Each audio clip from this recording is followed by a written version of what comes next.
हरे कृष्णा। तो आज हम गीता महात्म्य जो है वो भी पढ़ेंगे एक बार। ओके। गीता महात्म्य कुछ मतलब सेट ऑफ श्लोकास है जिनके माध्यम से हम हमें ये समझ में आता है कि भगवत गीता की महानता क्या है, क्योंकि इम्पोर्टेंस ऑफ भगवत गीता जिसको कह सकते हैं हम। ओके। ये वाले जो श्लोक है ये भी भगवत गीता के इंट्रोडक्शन पार्ट में ही है, एकदम एंड की साइड में। ये जो मतलब जहाँ पे इंट्रोडक्शन खत्म होता है उस साइड में ये वाले श्लोक दिए गए हैं। ओके। ये वाला श्लोक शुरू होता है यहाँ से, गीताध्यायन शीलस्य प्राणायाम परस्य च नैव सन्ति हि पापानि पूर्वजन्म कृतानि च सर्वधर्मान् परित्यज्य मामेकं शरणं व्रज अहं त्वं सर्वपापेभ्यो मोक्षयिष्यामि मा शुचः। मलनिर्मोचनं पुंसां जलस्नानं दिने दिने सकृतगीतामृतस्नानं संसारमलनाशनं। गीतासु गीताकर्तव्या किमन्यशास्त्रविस्तरे या स्वयं पद्मनाभस्य मुखपद्माद्विनिसृता भारतामृतसरस्वं विष्णुवक्त्राद्विनिसृतं गीता गंगोदकं पीत्वा पुनर्जन्म न विद्यते। सर्वोपनिषदो गावो दुग्धगोपालनन्दनः पार्थो वत्स सुधीर्भोक्तः दुग्धं गीतामृतं महत्। एकं शास्त्रं देवकीपुत्र गीतम् एको देवो देवकीपुत्र एव एको मन्त्रस्तस्य नमानि यानि कर्मपेकं तस्य देवस्य सेवा। हरे कृष्णा कृष्ण कृष्ण हरे हरे हरे राम राम राम हरे हरे।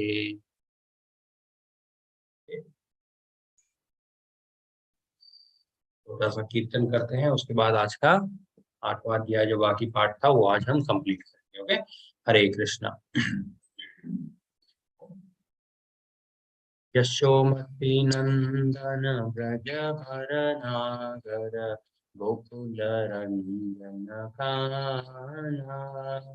यशोमती नंदन व्रज भर नागर गोकुल रंजन कान्हा।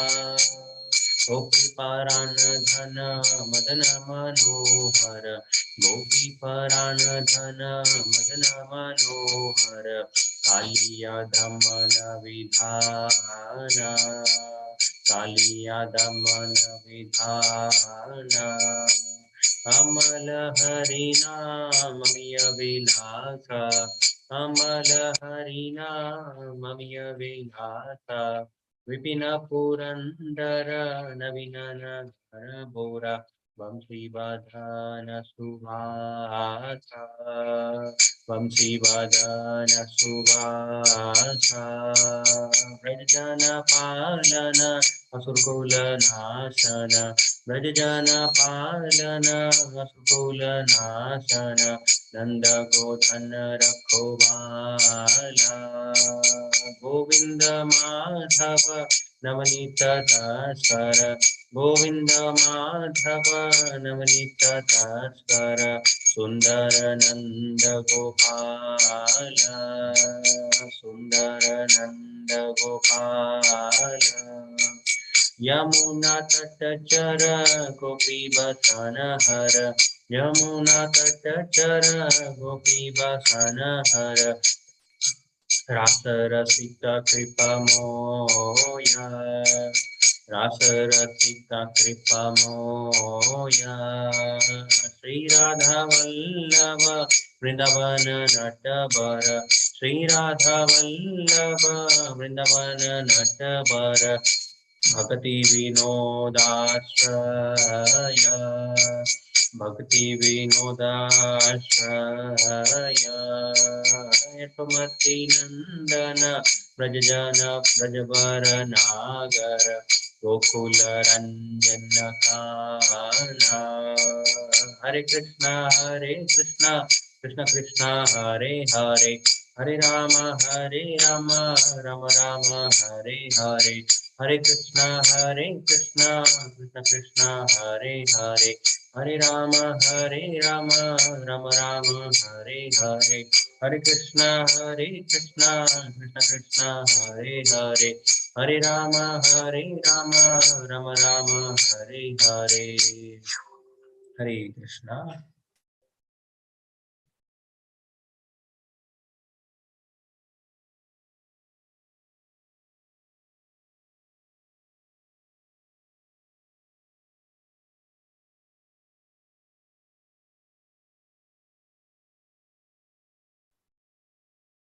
ओके। हरे कृष्णा माता जी, धन्यवाद प्रणाम।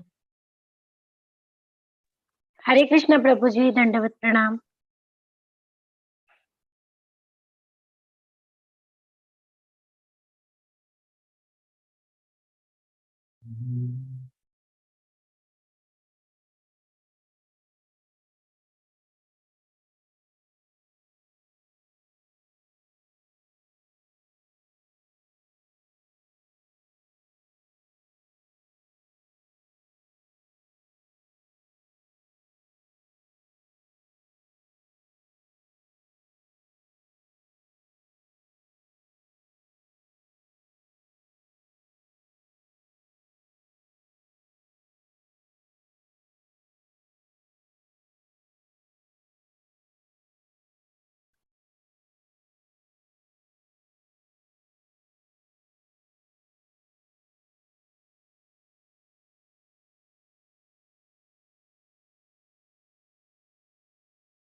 हरे कृष्णा, हरि बोल।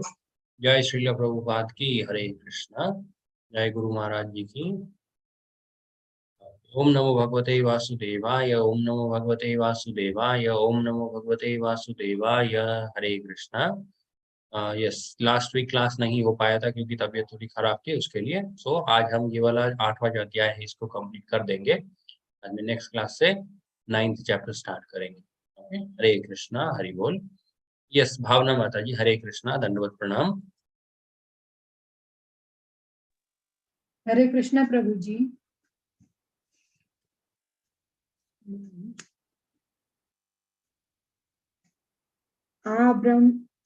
ब्रह्म भुवनालोका पुनरावर्तिनोऽर्जुन मामुपेत्य सुतु कौन्तेय पुनर्जन्म न विद्यते। इस जगत में सर्वोच्च लोक से लेकर निम्नतर सारे लोक दुखों के घर हैं, जहाँ जन्म तथा मरण का चक्कर लगा रहता है। किंतु हे कुंती पुत्र, जो मेरे धाम को प्राप्त कर लेता है वह फिर जन्म नहीं लेता। हरे कृष्ण प्रभु जी। हरे कृष्णा माता जी। यस, यहाँ पे भगवान कृष्ण बता रहे हैं भगवान कृष्ण के धाम में जाने का फायदा। ओके, भगवान कृष्ण कह रहे हैं इस जगत में सर्वोच्च लोक से लेकर निम्नतर सारे लोक दुखों के घर है। ओके, ये वाला वाक्य जो है आगे भी भगवान कृष्ण ने बताया है। ये जो जगत है हमारा, इसको भगवान कृष्ण किस शब्द से वर्णन करते हैं इसका? भगवान कृष्ण कहते हैं ये है दुखालयम अशाश्वतम। ओके, दुखालयम मतलब ऐसी एक जगह जहाँ पे सिर्फ दुख ही मिलने वाला है। भगवान कृष्ण कह रहे हैं कि ये जो पूरा भौतिक जगत है इसमें सर्वोच्च लोक हो या फिर निम्नतम लोक हो, मतलब ऐसा जरूरी नहीं है कि जो मतलब एकदम अच्छे लोग है, ऊपर के लोग, उन लोगों में अगर हम चले जाएंगे तो बहुत मतलब सुख से रह पाएंगे। ओके, ऐसा नहीं है। भगवान कृष्ण कह रहे हैं कि इस भौतिक जगत में कोई भी लोक में हम चले जाएं, क्योंकि वहां पे कोई ना कोई प्रकार से दुख होगा ही, क्योंकि वे सब दुखों के घर है, जहाँ जन्म तथा मरण का चक्कर लगा रहता है। जन्म का और मृत्यु का जो चक्कर रहता है वो हर एक लोक में चलता रहता है, वो भले ही कोई भी लोक क्यों ना हो। और आगे कृष्ण भगवान कहते हैं किंतु हे कुंती पुत्र, जो मेरे धाम को प्राप्त कर लेता है वह फिर कभी भी जन्म नहीं लेता है। एक बार भगवान कृष्ण के धाम में अगर हम चले जाएं, वहां से फिर से हमें जन्म लेने की आवश्यकता नहीं पड़ती है। ठीक है, भगवान कृष्ण का धाम कैसा है, वहां पे क्या क्या चीजें होती है, ये सब कुछ भी हम इसी अध्याय में आगे सीखने वाले हैं। ठीक है, तात्पर्य में प्रभुपाद जी लिखते हैं समस्त योगियों को, चाहे वे कर्म योगी हो, ज्ञान योगी हो या हठ योगी हो, अंततः भक्ति योग या कृष्ण भावनामृत में भक्ति की सिद्धि प्राप्त करनी होती है, तभी वे कृष्ण के दिव्य धाम को जा सकते हैं। तो भगवान कृष्ण का जो दिव्य धाम होता है, जिसका नाम है गोलोक वृंदावन धाम। ठीक है, गोलोक वृंदावन में धाम में जाने के लिए हमें क्या करना पड़ेगा? भगवान कृष्ण की दिव्य भक्ति करनी पड़ेगी। ओके, सॉरी, भगवान कृष्ण की भक्ति करनी पड़ेगी, तभी जाके हम भगवान कृष्ण के धाम में जाने के लिए खुद को मतलब तैयार कर सकते हैं। जहां से वे फिर कभी भी वापस नहीं आते। प्रभुपाद जी भी यहाँ पे कह रहे हैं कि एक बार अगर हम भगवान कृष्ण के धाम में गए, वहां से फिर से इस जन्म मृत्यु के चक्कर में हमें वापस नहीं आना पड़ता है। ठीक है? और श्रीधर स्वामी जी ने अपने भगवत गीता भाष्य में यह श्लोक भी उद्धृत किया है। श्रीधर स्वामी जी कहते हैं, जब इस भौतिक ब्रह्मांड का प्रलय होता है तो ब्रह्म तथा कृष्ण भावनामृत में निरंतर प्रवृत्त उनके भक्त अपनी इच्छानुसार आध्यात्मिक ब्रह्मांड को तथा विशिष्ट वैकुंठ लोकों को भेज दिए जाते हैं। जब प्रलय आता है तब अलग अलग प्रकार से जिसने जैसे कर्म किए हैं या फिर जिस प्रकार से भक्ति की है, उस पर मतलब उस पर निर्भर करता है कि वो जीव जो है कहाँ पे जाएगा। ठीक है? हरे कृष्णा। अंजू माता जी। हरे कृष्ण प्रभु जी, दंडवत प्रणाम। हरे कृष्णा माता जी। सहस्त्र युग पर्यंतम हृदय ब्रह्मांडो विदुआ रात्रि युग सहस्रांता देहो रात्र विदो जना। मानवीय गणना के अनुसार 1000 युग मिलकर ब्रह्म का एक दिन बनता है और इतनी ही बड़ी ब्रह्मा की रात्रि भी होती है। हरे कृष्ण प्रभु जी। हरे कृष्णा। यस, यहाँ पे मतलब अगर हमने सुना होगा आइंस्टाइन के बारे में, आइंस्टाइन क्या कहते हैं, आइंस्टाइन ने बहुत एक फेमस थियरी बताई थी, उसका नाम था theory of relativity. Okay, theory of relativity के अनुसार आइंस्टाइन ने क्या समझाया था, समय जो होता है वो अलग अलग गति से बहता है। ओके, समय की बहने की गति एक नहीं होती है। हम कहाँ पे है उस पर निर्भर करता है कि समय कितने वेग से बह रहा है। ओके, तो भगवत गीता के इस वाले श्लोक के माध्यम से हम समझ सकते हैं कि यस, आइंस्टाइन सही है। ओके, और आइंस्टाइन की खोज के ऊपर हम ये भी बोल सकते हैं कि भगवत गीता में जो वाणी लिखी गई है वो एक्चुअली में सही है। ओके, यहाँ पे क्या कहते हैं भगवान कृष्ण, मानवीय गणना के अनुसार 1000 युग मिलकर ब्रह्मा का एक दिन बनता है। ओके, 1000 दिन नहीं, 1000 युग। ओके, एक युग कितना मतलब कौन से युग होते हैं, सतयुग होता है, त्रेता युग होता है, द्वापर युग होता है और कलयुग होता है। तो कृष्ण भगवान कह रहे हैं कि ऐसे 1000 युग, ठीक है, मान लीजिए कि ये जो साइकिल चला, ये ऐसे साइकिल के अंदर अगर 1000 युग बीत जाए तब जाके ब्रह्मा जी का एक दिन बनता है, और उतनी ही लंबी ब्रह्मा जी की रात्रि भी होती है। ठीक है, यहाँ पे तात्पर्य में प्रभुपाद जी बहुत डिटेल में समझाते हैं। प्रभुपाद जी कहते हैं भौतिक ब्रह्मांड की अवधि सीमित है।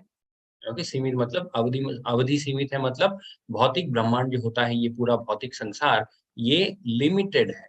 ओके, जितना भी लंबा हमें लगे, मतलब यहाँ पे जब भगवान कृष्ण कहते हैं कि ब्रह्मा जी का दिन 1000 युगों जितना लंबा होता है, भले ही मतलब वो समय बहुत लंबा हो लेकिन लिमिटेड होता है।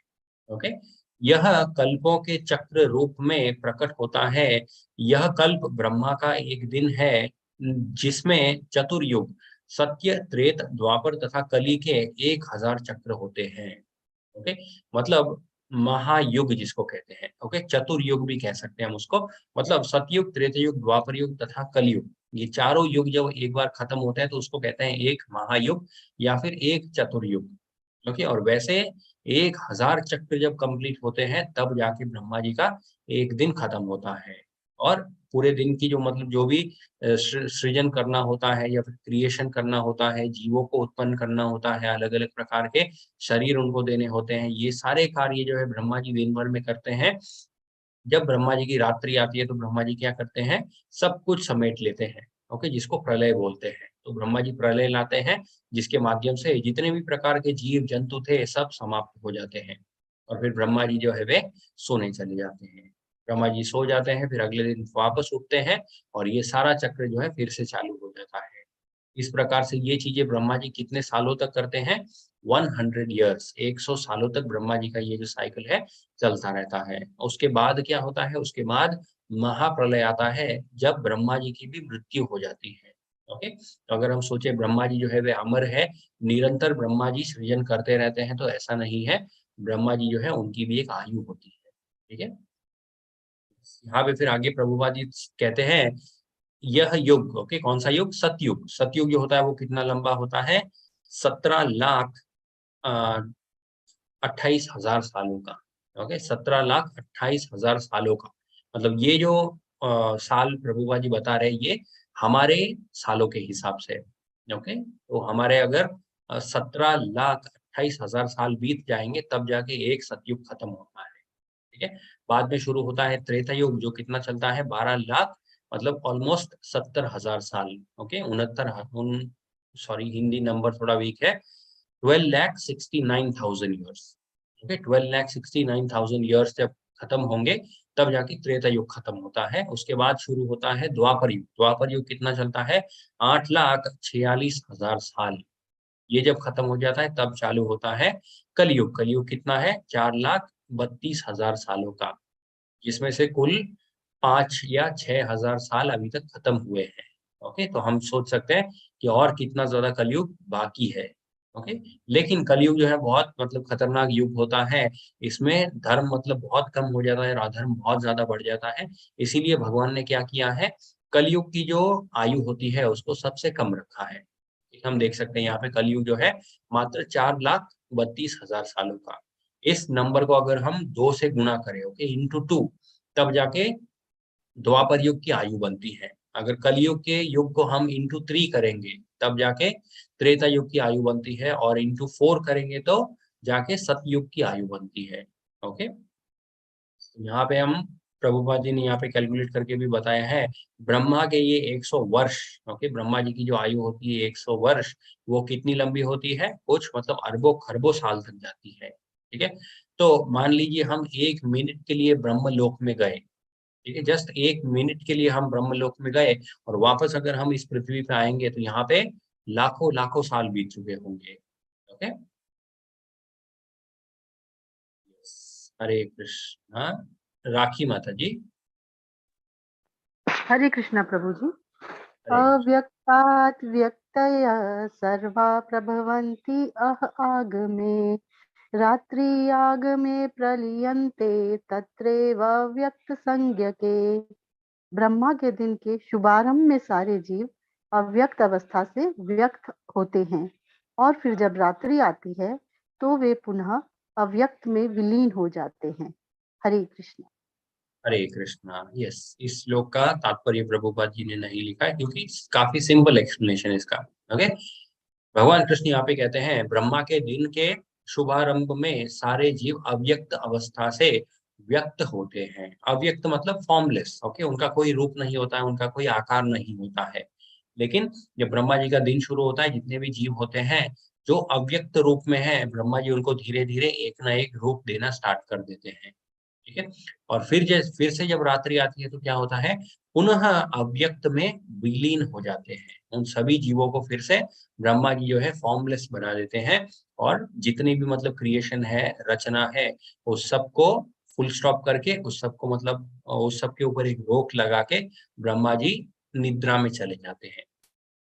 यस, हरे कृष्णा नेहा माता जी। हरे कृष्ण प्रभु जी। हरे कृष्णा माता जी। भूतग्रामस एवायं भूत्वा भूत्वा प्रलीयते रात्रायागम अवशः पार्थ प्रभृतय पराक्रमे। जब जब ब्रह्मा का दिन आता है तो सारे जीव प्रकट होते हैं और ब्रह्मा की रात्रि होते ही वे असहायवत विलीन हो जाते हैं। हरे कृष्ण। हरे कृष्णा। यस, तो पहला वाला जो श्लोक था हमने देखा था 18th श्लोक, उसका और ये जो 19th श्लोक है, अर्थ लगभग एक जैसा ही है। ठीक है, भगवान कृष्ण फिर से कह रहे हैं कि जब जब ब्रह्मा जी का दिन आता है तो सारे जीव प्रकट होते हैं, और ब्रह्मा जी की रात होते ही असहायवत विलीन हो जाते हैं। असहायवत, ओके, मतलब वे उनके ऊपर उनके हाथ में कोई निर्णय नहीं रहता है कि मुझे अभी भी मतलब इसी शरीर में रहना है। ओके, ब्रह्मा जी जब बोलते हैं कि अब सब कुछ स्टॉप, तो सब कुछ मतलब ऑटोमेटिकली स्टॉप हो जाता है। वहां पे जितने भी जीव होते हैं उनकी कोई इच्छा नहीं रहती है। ओके, सभी फिर से विलीन हो जाते हैं ब्रह्म में, और फिर बाद में फिर से जब ब्रह्मा जी का दिन आता है तो सब क्रिएशन फिर से चालू होती है। हरे कृष्णा भावना माता जी। हरे कृष्ण प्रभु जी। परस्तस्मात् तु भावोऽन्यो व्यक्तो व्यक्तात् सनातनः यः स सर्वेषु भूतेषु नश्यतु न विनिश्यते। इसके अतिरिक्त एक अन्य अव्यक्त प्रकृति है जो शाश्वत है और इस व्यक्त तथा अव्यक्त पदार्थ से परे यह पराश्रेष्ठ और कभी नाश न होने वाली है। जब इस संसार को सब कुछ लय हो जाता है तब भी उसका नाश नहीं होता। हरे कृष्ण प्रभु जी। हरे कृष्ण माता जी। यस, सभी यहाँ पे भगवान कृष्ण बता रहे हैं अपने धाम के बारे में। ठीक है, भगवान कृष्ण कह रहे हैं इसके अतिरिक्त, किसके अतिरिक्त? ये जो भौतिक संसार है, इस भौतिक संसार के अतिरिक्त एक अन्य अव्यक्त प्रकृति है जो शाश्वत है। शाश्वत मतलब परमानेंट है, और इस व्यक्त तथा अव्यक्त पदार्थ से परे है। Okay, living and non living, moving and non moving, चर तथा अचर, जितने भी चीजें होती है इस भौतिक संसार में, कृष्ण भगवान कह रहे हैं कि कृष्ण भगवान की जो वो प्रकृति है जो इस भौतिक संसार से परे है, ओके, वो इन सभी पदार्थों से भी परे होती है। यह पराश्रेष्ठ और कभी नाश न होने वाली होती है। भगवान कृष्ण कह रहे हैं उनका जो धाम होता है, आध्यात्मिक धाम, वो कभी भी नाश नहीं होता। जब इस संसार का सब कुछ लय हो जाता है तब भी उसका नाश नहीं होता। इस भौतिक संसार में पहले भी भगवान कृष्ण ने बताया था कि कुछ भी परमानेंट नहीं है। ठीक है, सभी चीजें जो होती है क्षण भर के लिए यहाँ पर उत्पन्न होती है और कुछ क्षण बाद उनका फिर से विनाश हो जाता है। लेकिन भगवान कृष्ण का जो धाम होता है वो उसका कभी भी नाश नहीं होता। भले ही इस भौतिक संसार में कितना भी प्रलय आ जाए, महाप्रलय आए या जो भी हो, जैसे ब्रह्मा जी के बारे में भी भगवान कृष्ण ने बताया था, ब्रह्मा जी की जब रात्रि होती है तो जो कुछ भी ब्रह्मा जी ने बनाया सब कुछ खत्म हो जाता है।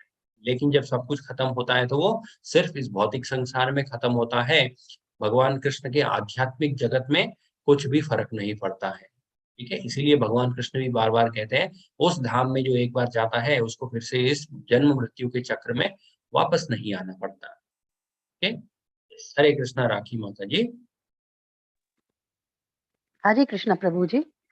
अव्यक्तः अक्षरः इति उक्तः तम आहु परमां गतिं यं प्राप्य न निर्वर्तन्ते तत् धाम परमं मम।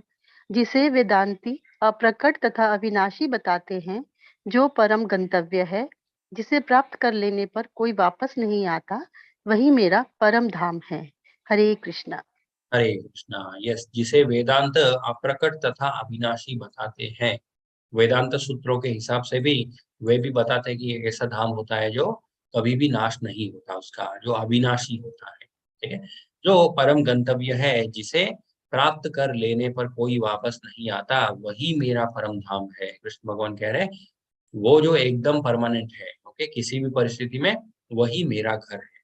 ठीक है, और प्रभुपाद जी भी क्या कहते हैं, back home back to Godhead. ठीक है, प्रभुपाद जी भी मानते हैं कि वही हमारा असली घर है। यहाँ पे ये जो परिस्थिति में हम हैं ये हमारा असली जगह नहीं है। ओके, तात्पर्य में प्रभुपाद जी कहते हैं ब्रह्म संहिता में भगवान कृष्ण के परम धाम को चिंतामणि धाम कहा गया है। ओके, ब्रह्म संहिता एक छोटी सी पुस्तक है, अगर समय मिले तो अवश्य ही हमें उसे पढ़ना चाहिए। उसमें भगवान कृष्ण के धाम के बारे में बहुत सारी चीजें लिखी गई है। ओके, उसमें कहा जाता है भगवान कृष्ण का जो धाम है वो कैसा है, चिंतामणि धाम जैसा है। ओके, उसको चिंतामणि धाम कहते हैं। चिंतामणि क्या होता है? चिंतामणि एक ऐसा मणि होता है जिसके पास रहकर अगर हम कोई भी चीज की चिंतन करें, ओके, किसी भी चीज का चिंतन करें, तो वो चीज जो है वो सत्य हो जाती है। ओके, जो ऐसा स्थान है जहाँ सारी इच्छाएं पूर्ण होती है, पूरी होती है। तो चिंतामणि ऐसा मणि होता है जहाँ पे फुल, मतलब जितनी भी इच्छाएं होती है उन सभी इच्छाओं को पूर्ण कर सकता है वो एक मणि। ठीक है, जस्ट एक मणि। लेकिन भगवान कृष्ण का जो धाम है, पूरा का पूरा धाम ही वैसे मणि से बना हुआ है। हम जस्ट मतलब सोच सकते हैं कि भगवान कृष्ण का धाम जो होगा वो कितना मतलब शक्तिशाली होगा। ओके, यही एक कारण होता है क्यों हम जैसे जीवों को भगवान कृष्ण के धाम में जाने से मतलब जाना अलाउड नहीं है। ओके, मान लीजिए अभी हमारे मन की जैसी परिस्थिति है, ऐसे चिंतन लेकर अगर हम भगवान कृष्ण के धाम में जाए जो एक चिंतामणि धाम है, क्योंकि वहां पे जो भी चीज सोचते हैं वो चीज सत्य हो जाती है। तो हमारी अभी जैसी परिस्थिति है, इस परिस्थिति में अगर हम वहां पे जाएंगे तो वहां पे कितना मतलब हम डिस्टरबेंस क्रिएट कर सकते हैं। ओके, बैठे बैठे हम मतलब कितनी सारी उल्टी सीधी चीजें सोचते रहते हैं। इसीलिए हमें भगवान ने यहाँ पे रखा है ताकि हम खुद को सुधार सकें। ओके, हमारी जो चिंताएं होती है, हमारी जो सोचने की क्षमता होती है, उन सब के ऊपर हम नियंत्रण ला सके। ओके, फिर आगे प्रभुपाद जी कहते हैं भगवान कृष्ण का जो धाम होता है वहां पे कौन से पेड़ होते हैं? कल्पतरु। ओके, कल्पतरु मतलब ऐसा एक पेड़ जिसके नीचे बैठकर अगर हम सिर्फ कल्पना करें, ओके, तो वो चीज जो है सत्य हो जाती है। ठीक है, फिर आगे प्रभुपाद जी कहते हैं वहां पे कैसी गाय होती है? सुरभि गौ। ठीक है, सुरभि गौ होती है वहां पे। सुरभि गौ कैसी होती है? अनंत दूध देने वाली होती है। ठीक है, और इस धाम में भगवान की सेवा के लिए लाखों लक्ष्मियां होती है। ठीक है, भगवान विष्णु जो है वे अनंत शेषनाग पे घोर निद्रा में रहते हैं, योग निद्रा में। सॉरी, घोर निद्रा नहीं, योग निद्रा कहते हैं उसको। तो भगवान योग निद्रा में जब रहते हैं तो एक लक्ष्मी जी हम देखते हैं। ओके, विष्णु भगवान की जितने भी छवि अगर हम देखें या कोई भी मंदिर में विग्रह देखते हैं, वहां पे हम देखते हैं एक लक्ष्मी माता है उनकी सेवा के लिए। ठीक है, लेकिन भगवान कृष्ण का जो धाम है वहां पे कितनी सारी लक्ष्मी माताएं हैं? लाखों। ठीक है, एक नहीं दो नहीं, लेकिन लाखों लाखों लक्ष्मी माएं हैं वहां पे भगवान की सेवा के लिए। वे आदि भगवान गोविंद तथा समस्त कारणों के कारण कहलाते हैं। भगवान वंशी बजाते रहते हैं वहां पे। ओके, बंसी। भगवान वहां पे अपने परम धाम में बंसी बजाते हैं। वेणुम पणंतम। ठीक है, उनका दिव्य स्वरूप समस्त लोकों में सर्वाधिक आकर्षक है। ये वाला हमने पहले भी देखा है, लेवल 1 में भी हमने देखा होगा। भगवान का क्या डेफिनेशन होता है? ओके, सबसे ज्यादा आकर्षित जो होते हैं वे भगवान होते हैं। वही बात यहाँ पे भी प्रभुपाद जी तात्पर्य में कहते हैं, भगवान जो अपने परम धाम में है वहां पे जितने भी होते हैं जीव होते हैं, उन सभी में से सबसे ज्यादा आकर्षित भगवान कृष्ण होते हैं। ठीक? उनके नेत्र कमल दलों के समान है और उनका शरीर मेघों के वर्ण का है। ओके, उसी प्रकार से और भी बहुत सारा वर्णन यहाँ पे भगवान कृष्ण के धाम के बारे में श्रील प्रभुपाद जी करते हैं। इस पृथ्वी पर दिल्ली से 10 मील दक्षिण पूर्व स्थित है। जब भगवान कृष्ण ने उस पृथ्वी पर अवतार ग्रहण किया था तो उन्हें उसी भूमि पर, जिसे वृंदावन कहते हैं और जो भारत के मथुरा जिले में 84 वर्ग मील में फैला हुआ है, क्रीड़ा की थी। ओके, तो एक्चुअली यहाँ पे भगवान कृष्ण के धाम के बारे में प्रभुपाद जी क्या समझा रहे हैं? भगवान कृष्ण जब इस धरातल पर आते हैं भूमि पर, तब भगवान कृष्ण अपना धाम, ओके, जो गोलोक वृंदावन धाम है, उसका एक छोटा सा हिस्सा भी लेकर यहाँ पे आते हैं। ठीक है, इसीलिए अगर हम कोई भी भगवान कृष्ण की जो क्रीड़ा लीलाएं, ओके, भगवान कृष्ण ने जहाँ पे क्रीड़ाएं की थी, क्रीड़ाएं मतलब लीला। ठीक है, वृंदावन में बहुत सारी लीलाएं की थी, मथुरा में बहुत सारी लीलाएं थी। फिर जो युद्ध भूमि जहाँ पे थी, ओके, धर्म क्षेत्र कुरुक्षेत्र, वहां पे भी बहुत सारी भगवान की लीलाएं थी। द्वारका में भी भगवान कृष्ण की बहुत सारी लीलाएं हैं। तो ये जितने भी भगवान कृष्ण के धाम होते हैं, ये सब धाम भगवान कृष्ण अपने वृंदावन, गोलोक वृंदावन धाम से ही लेकर आते हैं यहाँ पे। ओके, तो इन धामों को अगर हम सोचे कि ये धाम जो है ये भौतिक है, ये हमारी अज्ञानता होती है। ठीक है, भगवान कृष्ण के जो भी धाम होते हैं वे सारे धाम भी आध्यात्मिक होते हैं। ओके, भौतिक नहीं होते हैं। सॉरी, भौतिक अगर हम सोचे उन धामों को तो वो हमारा अज्ञान होता है। ये सारे धाम जो होते हैं वे आध्यात्मिक धाम होते हैं। ठीक है, स्पिरिचुअल। यस, हरे कृष्णा अंजू माता जी। हरे कृष्ण प्रभु जी। परमार्थ भक्त्या लभस्य अनन्या यस्यांतः स्थानि भूतानि येन सर्वमिदं आपका साउंड बहुत कम आ रहा है माता जी। हरे कृष्णा। हरे कृष्ण प्रभु जी। हाँ, अभी थोड़ा ठीक है माता जी। पुरुषः परः पार्थ भक्त्या लभ्य तु अनन्या यस्य यस्यन्तः स्थानि भूतानि येन सर्वमिदं ततम्। भगवान जो सबसे महान है, अनन्य भक्ति द्वारा ही प्राप्त किए जा सकते हैं। यद्यपि वे अपने धाम में विराजमान रहते हैं तो भी वे सर्वव्यापी है और उनमें सब कुछ स्थित है। हरे कृष्ण प्रभु जी। हरे कृष्ण माता जी। यस, भगवान यहाँ पे कृष्ण भगवान कह रहे हैं भगवान जो सबसे महान है। ओके, भगवान जो होते हैं सबसे महान है, अनन्य भक्ति द्वारा ही प्राप्त किए जा सकते हैं। बहुत इंपॉर्टेंट पॉइंट है यहाँ पे ये, अनन्य भक्ति द्वारा ही प्राप्त किए जा सकते हैं।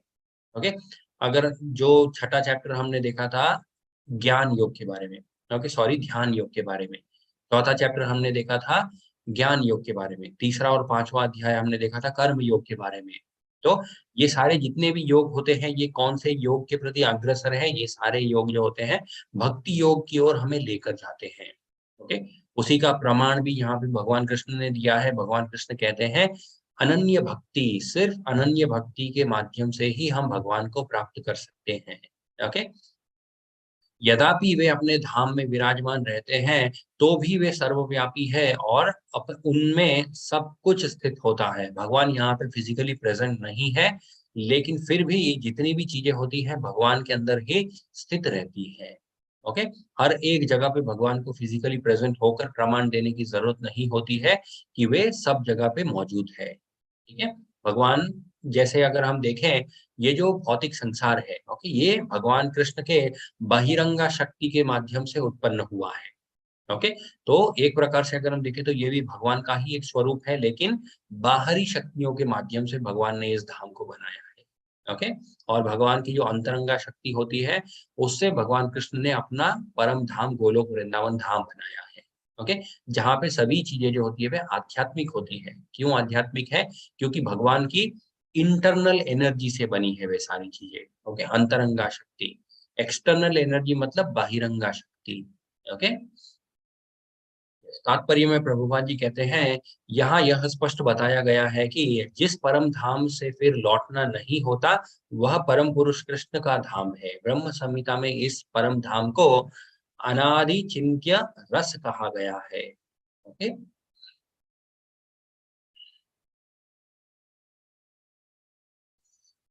हरे कृष्णा। राखी माता जी। हरे कृष्ण प्रभु जी। यत्र काले तु अनावृतम् आवृतं च एव योगिनः प्रयातः यान्ति तं कालं वक्ष्यामि भरत ऋषभ। हे भरत श्रेष्ठ, अब मैं तुम्हें उन विभिन्न कालों को बताऊंगा जिनमें इस संसार से प्रयाण करने के बाद योगी पुनः आता है अथवा नहीं आता। हरे कृष्ण। हरे कृष्णा। यस, यहाँ पे भगवान कृष्ण कह रहे हैं हे भरत श्रेष्ठ। भरत श्रेष्ठ मतलब भारत वंश से बिलोंग करते थे अर्जुन, और उस वंश में जितने भी थे भगवान कृष्ण कह रहे हैं उन सभी में से तुम सर्वश्रेष्ठ हो। ओके, अब मैं तुम्हें उन विभिन्न कालों को बताऊंगा जिनमें इस संसार से प्रयाण करने के बाद योगी पुनः आता है अथवा नहीं आता है। तो कौन सी जगह पे हम पहुंचेंगे तो वापस आना पड़ेगा, कौन सी जगह पे हम पहुंचेंगे तो वापस नहीं आना पड़ेगा, उसके बारे में भगवान कृष्ण यहाँ पे आगे बताने वाले हैं। ओके, यस, हरे कृष्णा भावना माता जी। हरे कृष्ण प्रभु जी। अग्नि ज्योतिरः शुक्ल षड्मासा उत्तरायणम तत्र प्रयाणा गच्छन्ति ब्रह्म ब्रह्मविदो जनाः। जो परम ब्रह्म के ज्ञाता हैं वे अग्निदेव के प्रभाव में, प्रकाश में, दिन के शुभ लक्षण, शुभ भक्षण और शुक्ल पक्ष में या सूर्य उत्तरायण में रहता है। जब सूर्य उत्तरायण में रहता है उन 6 मासों में इस संसार में शरीर त्याग करने पर उस ब्रह्म परम ब्रह्म को प्राप्त करते हैं। हरे कृष्ण प्रभु जी। हरे कृष्णा माता जी। यस, यहाँ पे अभी भगवान कृष्ण बता रहे हैं अगर हम भगवान की अनन्य भक्ति नहीं करेंगे उसके बावजूद भी अगर हमें पर ब्रह्म को प्राप्त करना है, ठीक है, तो हमें कौन से समय में शरीर को त्यागना पड़ेगा। ओके, बाकी जितने भी योग होते हैं जैसे हमने देखा ध्यान योग। ओके, ध्यान योग में भगवान कृष्ण ने क्या बताया था कि एक पवित्र स्थान ढूंढना है, वहां पे कुछ घास बिछानी है, फिर उसके ऊपर मृगछाल बिछाना है, मुलायम वस्त्र बिछाना है, वहां पे बैठ के ध्यान करना है। ओके, भगवान के ऊपर ध्यान करने के साथ साथ किस चीज पे ध्यान करना है, कौन से क्षण में शरीर को त्यागना है। ओके, वो भी मैटर करता है अगर हम उस योग विधि के माध्यम से भगवान को प्राप्त करने का प्रयास करें। तो वही यहाँ पे भगवान कृष्ण बता रहे हैं, जो परम ब्रह्म के ज्ञाता होते हैं, ओके, जो परम ब्रह्म होते हैं उनके ऊपर जो ध्यान कर रहे हैं, वे अग्निदेव के प्रभाव में, प्रकाश में, ओके, अंधकार में नहीं, प्रकाश में, मतलब ऐसे समय में शरीर त्यागना है जब प्रकाश है, ठीक है, दिन के शुभ क्षण में, दिन में कौन सा क्षण या फिर कौन सा समय शुभ था, उस क्षण को भी पता होना चाहिए।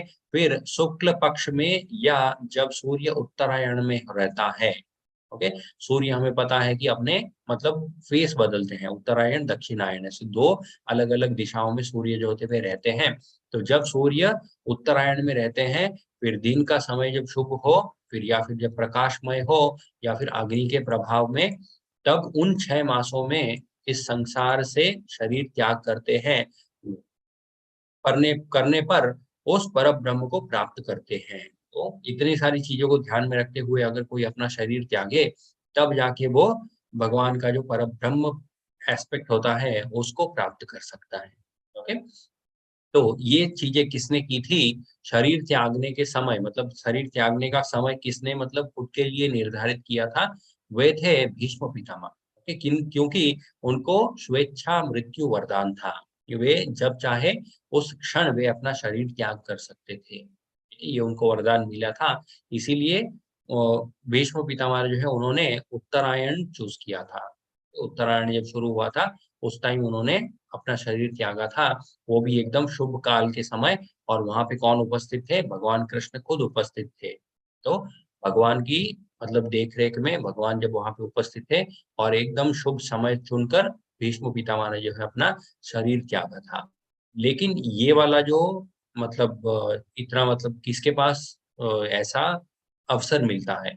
ओके, ऐसा अवसर जो जितने भी अब अभी जो कलयुग के जीव हैं, इन जीवों में से किसी को भी ये वाला अवसर प्राप्त नहीं होता है। ओके, हम सबके लिए मृत्यु जो है वो एक मतलब सरप्राइज होगा। ये प्रभुपाद जी भी बार-बार कहते हैं कि हमारे लिए मृत्यु जो है वो सरप्राइज टेस्ट की तरह आएगा। कब आ जाएगा हमें पता नहीं, इसीलिए निरंतर हमें भगवान का नाम लेते रहना चाहिए। ओके,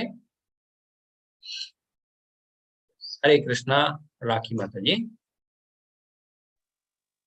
हरे कृष्ण प्रभु जी। धूमः रात्रि तथा कृष्णः षट्मासः दक्षिण अयनम् तत्र चंद्रमासं ज्योतिः योगी प्राप्य निवर्तते। जो योगी धुएं रात्रि कृष्ण पक्ष में या सूर्य के दक्षिणायन रहने के 6 महीनों में दिवंगत होता है, वह चंद्र लोक को जाता है, किंतु वहां से पुनः पृथ्वी पर चला आता है। हरे कृष्णा। हरे कृष्णा। यस, जो परब्रह्म के ज्ञाता है। ओके, ये वाला आई थिंक हमने कवर कर लिया। यस, तो आगे भगवान कृष्ण कहते हैं जो योगी धुएं, ओके, मान लीजिए कि ऐसा समय जहाँ पे आसपास बहुत सारा धुआं है, या फिर रात्रि है, या फिर कृष्ण पक्ष में, या सूर्य के दक्षिणायन रहने के 6 महीनों में, ओके, इन सभी समय में अगर कोई अपना शरीर त्यागता है, भगवान कृष्ण कह रहे हैं वह चंद्रलोक को जाता है। ठीक है, चंद्रलोक में जाते हैं, लेकिन क्या होता है, उन्हें पुनः फिर से इस पृथ्वी पर आना पड़ता है। ठीक है, तात्पर्य में प्रभुपाद जी कहते हैं भागवन भागवत के तृतीय स्कंद में कपिल मुनि उल्लेख करते हैं कि जो लोग कर्म कांड तथा ज्ञान कांड में निपुण है, वे मृत्यु होने पर चंद्रलोक को प्राप्त होते हैं। ये महान आत्माएं चंद्रलोक पर लगभग ये 10,000 वर्षों तक देवों की गणना में, ओके, देवताओं के जो 10,000 वर्ष होते हैं उतने वर्ष वे वहां पे चंद्रलोक में रहते हैं। ओके, और सोमरस का पान करते हैं। सोमरस एक मतलब अलग प्रकार का ड्रिंक होता है जो स्वर्ग लोकों में ही मिलता है, और सोमरस पान करते हुए जीवन का आनंद भोगते हैं।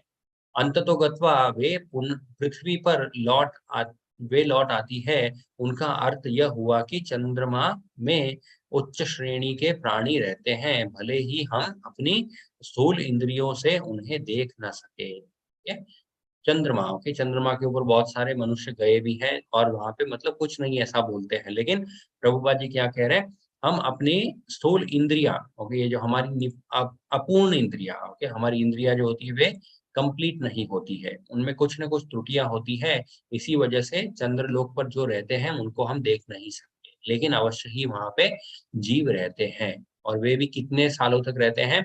10,000 देवताओं की गणना में जो वर्ष होते हैं उतने 1000 साल वहां पे वे रहते हैं और बहुत सारा आनंद प्राप्त करते हैं वहां पे। लेकिन प्रॉब्लम कहाँ होती है?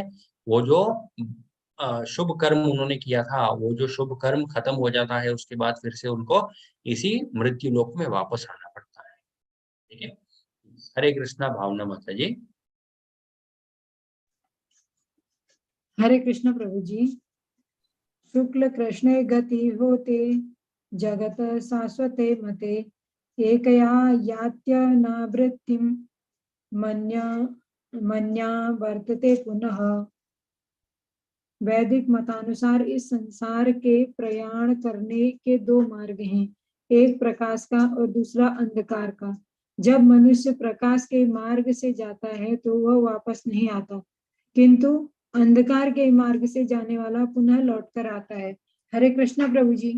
हरे कृष्ण माता जी। यस, भगवान कृष्ण यहाँ पे कह रहे हैं वैदिक मतानुसार इस संसार से प्रयाण करने के दो मार्ग होते हैं। ओके, इस संसार से प्रयाण मतलब इस संसार से देह त्याग कर दूसरे लोक में जाने के दो मार्ग होते हैं, एक प्रकाश का तथा दूसरा अंधकार का। जब मनुष्य प्रकाश के मार्ग से जाता है तो वह वापस नहीं आता है। ओके, किंतु अंधकार के मार्ग से जाने वाला पुनः लौट कर आता है। यहाँ पे प्रकाश और अंधकार का मतलब होता है ज्ञान तथा अज्ञान। ओके, भगवान कृष्ण की भक्ति करना ही ज्ञान होता है और इंद्रिय भोग के विषयों में लिप्त रहना उसको अज्ञान कहते हैं। ओके, ऐसा नहीं कि इसका मतलब लिटरल नहीं ले सकते हम कि जिसने मतलब जब लाइट है उस टाइम जिसने शरीर त्यागा वो वापस नहीं आएगा, ऐसा नहीं है।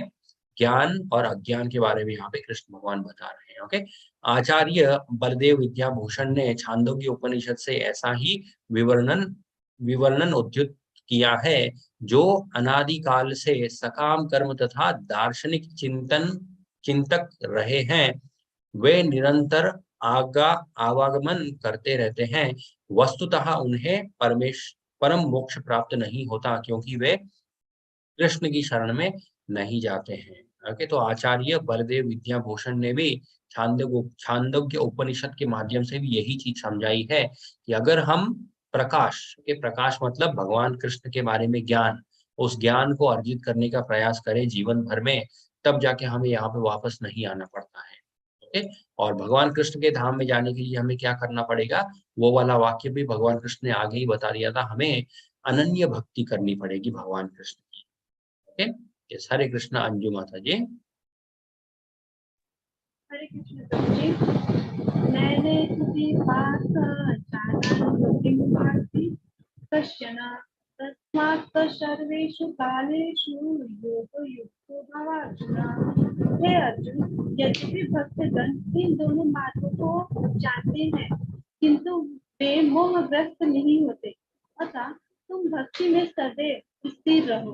हरे कृष्ण प्रभु जी। हरे कृष्ण। यस, ये वाला भी बहुत इंपॉर्टेंट श्लोक है। इस श्लोक के माध्यम से भगवान कृष्ण क्या बताना चाहते हैं? भगवान कृष्ण कह रहे हैं इतनी सारी चीजें जो आगे बताई गई कि कौन से समय में शरीर त्यागेंगे तो क्या उसका परिणाम होगा, कौन सी चीजें हमें ध्यान में रखनी चाहिए, शुक्ल पक्ष हो या फिर कृष्ण पक्ष हो, उत्तरायण में सूर्य हो या दक्षिणायन में है, ये सारी चीजें जो है भगवान कृष्ण कह रहे हैं एक जो भक्त होता है वो इन चीजों को सुनकर मोहग्रस्त नहीं होता। ओके, क्यों नहीं होता? क्योंकि भगवान कृष्ण के जो परम भक्त होते हैं वे कोई भी समय में अपना शरीर त्यागे वे भगवान कृष्ण के धाम को ही जाएंगे। ओके, जैसे एक प्रभु जी है वे कहते हैं कि जैसे भगवान कृष्ण ने भी कहा था कि मृत्यु के समय अगर कोई मेरा चिंतन करेगा वो मेरे धाम को प्राप्त होगा। ओके, लेकिन मृत्यु के समय बहुत सारी चीजें होती है। ओके, कितनी सारी कंफ्यूजन हो सकते हैं, कितने सारे अलग अलग प्रकार के भाव मन में उत्पन्न हो सकते हैं। तो ऐसा कहा जाता है कि मृत्यु के समय भगवान को याद करना, ये इस चीज में हमारी सहायता कौन कर सकते हैं? सिर्फ भगवान कृष्ण खुद। ओके, तो हमें क्या करना है, जब हमारी इंद्रियां मतलब हमारे वश में है, जब हम मतलब पूरी तरीके से मतलब कॉन्शियस है, ओके, क्या करना चाहिए क्या नहीं करना चाहिए, ये सारी चीजें जब तक हमारे कंट्रोल में है तब हमें भगवान कृष्ण का नाम लेना चाहिए। ओके, मृत्यु के समय मतलब स्वेच्छा से हम भगवान को याद कर पाए या ना पाए, भगवान खुद मतलब ये देखेंगे कि हम भगवान को याद करें। ओके, तो ये वाला जो जिम्मा है भगवान कृष्ण खुद मृत्यु के समय ले लेंगे, उसके लिए हमें चिंता करने की जरूरत नहीं है। हमें किन चीजों की चिंता करनी है? जब हम मतलब यहाँ पे आनंद भोग रहे हैं, घूम रहे, फिर रहे, खा रहे, पी रहे हैं, उस टाइम हमें भगवान कृष्ण को याद करना है। ओके, मृत्यु के समय वो जिम्मा भगवान खुद ले लेंगे, उसके बारे में हमें चिंता करने की जरूरत नहीं। वही चीज यहाँ पे भगवान कृष्ण भी बता रहे हैं कि कब शरीर त्यागोगे उसके बारे में, अगर तुम मेरे भक्त हो तो उस चीज की चिंता करने की तुम्हें जरूरत नहीं है। ओके, तुम सिर्फ मेरे, यहाँ पे वही कृष्ण भगवान कह रहे हैं, अतः तुम भक्ति में सदैव स्थिर रहो, सिर्फ भक्ति करते रहो। आगे क्या सही है क्या गलत है वो खुद मैं खुद उस चीज की गारंटी लूंगा तुम्हारे। ओके, लेकिन अगर हम भक्ति नहीं करेंगे तब जाके इतनी सारी चिंताएं हमें करनी पड़ेगी। ओके, हरे कृष्ण। भावना माता जी। हरे कृष्ण प्रभु जी। वेदेषु यज्ञेषु तपस्सु चैव दानेषु यत् पुण्यफलं प्रतिष्ठं यत्येति तत्सर्वमिदं विदित्वा योगी परम स्थानमुपैति चाद्यम। जो व्यक्ति भक्ति मार्ग स्वीकार करता है वह वेदाध्ययन, तपस्या, दान, दार्शनिक तथा सकाम कर्म करने से प्राप्त होने वाले फलों से वंचित नहीं होता। वह मात्र भक्ति संपन्न करके इन समस्त फलों की प्राप्ति करता है और अंत में परम नित्य धाम को प्राप्त होता है। हरे कृष्ण प्रभु जी। हरे कृष्ण माता जी। यस, भक्ति करने का क्या प्लस पॉइंट है उसके बारे में भगवान कृष्ण ने यहाँ पे बताया। ओके, जो व्यक्ति भक्ति मार्ग स्वीकार करता है, ओके, बहुत सारे लोगों के मन में ऐसा विचार रहता है कि अगर हम भगवान कृष्ण की भक्ति करेंगे तो भगवान कृष्ण जो है वे सब कुछ ले लेते हैं। ओके, जैसे सुदामा जी की अवस्था हुई थी। सुदामा जी जो है जीवन भर उन्होंने मतलब भगवान कृष्ण को ही याद किया, लेकिन उनके पास कुछ भी नहीं था ज्यादा। ठीक है, ये वाला उदाहरण देखकर भी बहुत सारे लोग भक्ति से डर जाते हैं, लेकिन यहाँ पे भगवान कृष्ण उनको मतलब आश्वासन दे रहे हैं। भगवान कृष्ण कह रहे हैं कि अगर तुम भक्ति मार्ग को स्वीकार करते हो तो वेदाध्ययन, तपस्या, दान, दार्शनिक तथा सकाम कर्म करने से प्राप्त होने वाले फलों से तुम वंचित नहीं होगे। ओके, ये जितनी भी चीजें होती है इन सबको करने से जो फल मिलता है, भक्ति करने से भी अवश्य ही ये सारे फल मिलेंगे तुम्हें। ओके, मतलब टेंशन में पड़ने की जरूरत नहीं है कि भक्ति करेंगे तो सब कुछ चला जाएगा, कुछ नहीं जाएगा। भगवान कृष्ण कह रहे हैं कि चिंता मत करो। ओके, लेकिन एक प्लस पॉइंट क्या है वो यहाँ पे भगवान कृष्ण बता रहे हैं, वह मात्र भक्ति संपन्न करके इन समस्त फलों की प्राप्ति कर सकता है। ओके, एकमात्र भक्ति करने से इतने सारे चीजों का फल हमें अवश्य ही मिल जाएगा। ओके, वेद अध्ययन का फल, फिर तपस्या का फल, दान करने का फल, दार्शनिक तथा सकाम करने का फल, सकाम कर्म करने का फल। ठीक है, ये सारे फल हमें भक्ति करने से मिल जाएंगे और उसके बावजूद और क्या मिलेगा? अंत में परम नित्य धाम को प्राप्त होंगे। ठीक है, जब मृत्यु निकट आएगी तब उसके टाइम भगवान कृष्ण खुद देखेंगे कि यस, इसने जीवन भर मेरी बहुत अच्छे से भक्ति की है और इसको मेरे धाम में ही आना चाहिए। ऐसा भगवान कृष्ण उस चीज को देखे। ओके, यस, तात्पर्य में प्रभुपाद जी कहते हैं यह श्लोक 7वें तथा 8वें अध्यायों का उपसंहार है, जिसमें कृष्ण भावनामृत तथा भक्ति का विशेष वर्णन है। मनुष्य को अपने गुरु के निर्देश में वेदाध्ययन करना होता है। यहाँ पे प्रभुपाद की तात्पर्य में और भी इंपॉर्टेंट चीज के बारे में वर्णन कर रहे हैं, गुरु के बारे में। ओके, अनन्य भक्ति हमें भगवान कृष्ण की करनी चाहिए, भगवान उसके बारे में बहुत बार बताते हैं, लेकिन प्रभुपाद जी बता रहे हैं अनन्य भक्ति हम करेंगे कैसे। ओके, उसके लिए हमें गुरु जो मार्ग दिखाते हैं उस मार्ग पे हमें चलना होगा। ओके, उन्हीं के आश्रय में रहते हुए तपस्या करनी होती है। ब्रह्मचारी को गुरु के घर में एक दास की भांति रहना पड़ता है और द्वार द्वार भिक्षा मांगकर गुरु के पास लाना होता है। उसे गुरु के आदेश पर ही भोजन करना होता है। ओके, बहुत सालों पहले पुरातन काल में ऐसा भी होता था, शिष्य जो थे वे भिक्षा मांगने बाहर जाते थे, जो भी भिक्षा मिलती थी उसको लाके गुरु को देते थे। ओके, और गुरु अगर बोलेंगे कि ठीक है इसको हम बना के ग्रहण करेंगे, तभी वे उसको बना के ग्रहण करते थे। मान लीजिए गुरु ने कह दिया कि ये जो भी तुम लाए हो अंदर रख दो बस, ओके, तो वे सिर्फ उस चीज को अंदर रख देते थे, कभी भी गुरु को क्रॉस क्वेश्चन नहीं करते थे कि खाना कब बनाना है, ओके। लेकिन वैसी गुरु के प्रति जो श्रद्धा होती है वैसी कलयुग में संभव नहीं है। इसीलिए प्रभुपाद जी भी कहते हैं गृहस्थ में रहो और जो भी अपना जीवन यापन चल रहा है उसके साथ साथ गुरु जो इंस्ट्रक्शन दे रहे हैं उनको फॉलो करो, ओके। तो ये वाला था लास्ट श्लोक 8वें अध्याय का। इस प्रकार श्रीमद् भगवत गीता के 8वें अध्याय भगवत प्राप्ति का भक्ति वेदांत तात्पर्य पूर्ण हुआ। यहाँ पे हमने देखा 8वां अध्याय जो है उसको हमने कंप्लीट किया भगवत गीता का। इस अध्याय के माध्यम से भी बहुत सारी इंपॉर्टेंट चीजें हमने सीखी, जैसे भगवान कृष्ण का जो धाम होता है वो कैसा होता है, क्योंकि वहां पे हम क्यों नहीं है उसके बारे में भी हमने कुछ चीजें सीखी, क्योंकि भगवान कृष्ण का धाम जो होता है वो चिंतामणि जैसा है, ओके।